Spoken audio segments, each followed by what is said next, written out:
The airport gate was crowded with travelers waiting to board first class. Among them stood a well-dressed black man, ticket in hand, calm and confident. But when he stepped forward, everything changed. The airline staff blocked him, their voices cold, their smiles fake. The excuse sounded official, but the looks and the whispers told a different truth. In front of dozens of passengers, his dignity was crushed, and he was treated like he didn't belong. What no one knew was that he wasn't just another traveler. He was the CEO of a powerful company, and within 25 minutes he would bring the entire airline to its knees. The day had started like any other for him. He arrived at the airport. Early, his tailored suit pressed, his briefcase carrying more than just business documents. It took the weight of years of hard work. Born into a working-class family, he had climbed every step through determination, discipline, and resilience. Nothing had been handed to him. Every success, every deal, every position earned came at the cost of late nights and countless sacrifices. Now, as the CEO of a major corporation, he was used to boardrooms, global conferences, and making decisions that shaped industries. But what he was not used to was being reminded, again and again, that to some people, the color of his skin would always matter more than his achievements. At the airport, he had chosen first class for one reason: comfort before a long flight. To close a multi-million-dollar deal overseas, the lounge had been welcoming enough. Some glances lingered on him longer than usual, but he brushed them off. He had learned long ago that he couldn't waste energy on every stare. But when the boarding announcement came, things shifted. He noticed how the staff smiled warmly at other first-class passengers, scanning their tickets without question. Yet when his turn came, the mood at the gate turned tense. The staff member's eyes scanned him from head to toe as if he didn't belong in the same line. He had experienced subtle bias before. Service delayed, tones changed, extra checks at security. But there was something sharper here. The way they leaned together, whispering, then looking back at him. The way the staff's forced smile dropped when he held out his ticket. Something was about to happen. Something he couldn't ignore. He stepped forward confidently, holding out his boarding pass. The staff member barely glanced at it before frowning. "I'm sorry, sir, there seems to be an issue with your ticket," she said flatly. The CEO raised an eyebrow. "Issue?" His tone was calm, polite, and professional. "Yes," she replied, not meeting his eyes. "First class is reserved for our premium passengers." He paused, confused. "This is a first-class ticket, paid in full." Her lips tightened. Another staff member joined her, whispering quickly before turning to him with the same dismissive smile. "We'll need you to step aside while we handle this." Passengers behind him began shifting impatiently. Some glanced at him with sympathy, others with curiosity. A few recorded the scene on their phones. The CEO, though calm, felt the sting of the moment. He had been questioned before in boardrooms, mistaken for the assistant instead of the leader. He had been shadowed in luxury stores, ignored by waiters at upscale restaurants. But this was different. This was public. This was humiliation, staged, in front of strangers who knew nothing of his worth. "I assure you," he said firmly, "this ticket is valid." But instead of checking, the staff member leaned closer, lowering her voice just enough. "Sir, please don't make this difficult. We can offer you a seat in economy." The words hit like a slap. Economy, for the man who had paid for first class without hesitation, for the man who signed contracts worth more than the airline's daily revenue. The injustice burned. Nearby, Murmurs rose. "That's not right," one passenger whispered. Another muttered, "Why are they treating him like that?" The cameras kept rolling. Still, the staff refused. They waved forward the next passenger, acting as if the CEO was invisible. And so he stood there, dignity wounded, anger tightening in his chest. He could have argued, demanded a manager, raised his voice. But he didn't. He simply stepped aside, his silence far more unsettling than words. For 25 minutes, he waited near the gate, watching as every other passenger boarded smoothly. The staff stole glances at him, smirking, certain they had put him in his place.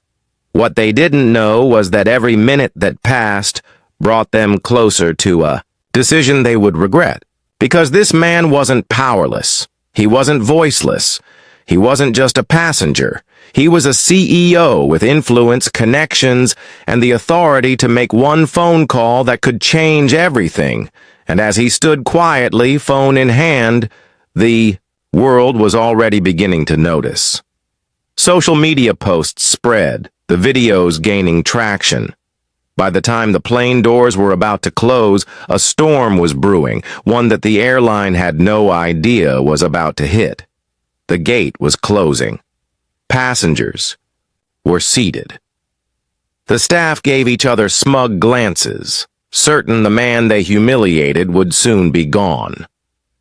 But then his phone rang.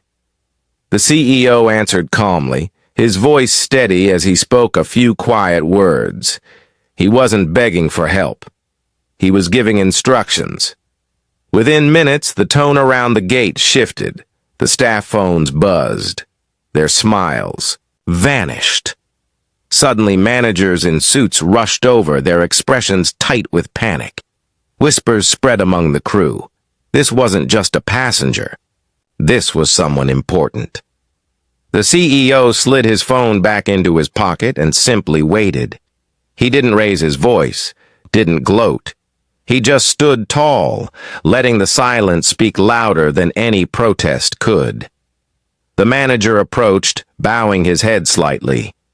"Sir, there seems to have been a misunderstanding. Please allow us to escort you to your seat in first class." But it was too late. The humiliation had already happened, broadcast across the internet where the videos had begun trending. And the CEO wasn't about to quietly take his seat as if nothing had occurred. He shook his head. "No," he said simply. The manager froze. "No?" With calm authority, the CEO replied, "Your airline just lost its most important booking partner." The words hit like thunder. The staff blinked in shock. The airline relied heavily on corporate accounts, bulk travel contracts worth millions. And this man, he controlled one of the largest. The truth crashed over them in waves. The man they mocked, sidelined, and offered a seat in economy was the very man whose company filled their planes every single week. And now, in front of the cameras, he had made his decision clear.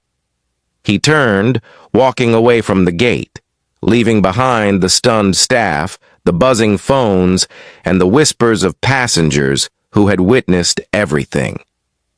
In that moment, the power balance flipped completely. The airline had tried to strip him of dignity. Still, he walked out with something far more valuable, their reputation in his hands shattered beyond repair. The story didn't end at the airport gate. By the next morning, the video of the incident had gone viral. Millions of people watched, in disbelief as the clips spread across platforms. Headlines appeared on major news outlets.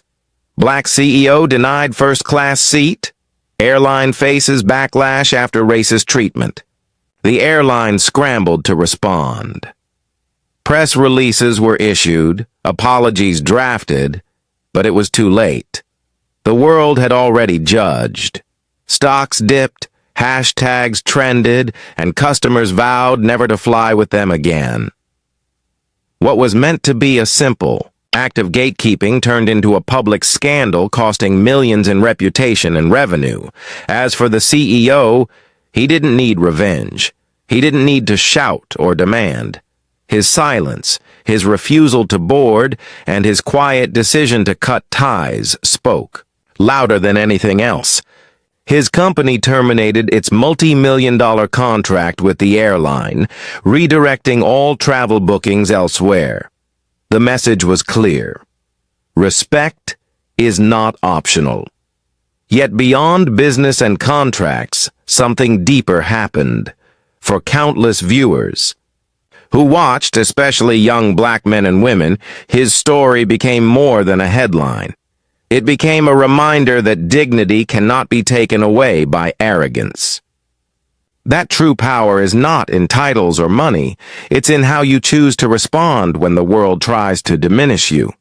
The CEO's calm defiance showed that racism, no matter how subtle or overt, still lingers even in the most professional spaces.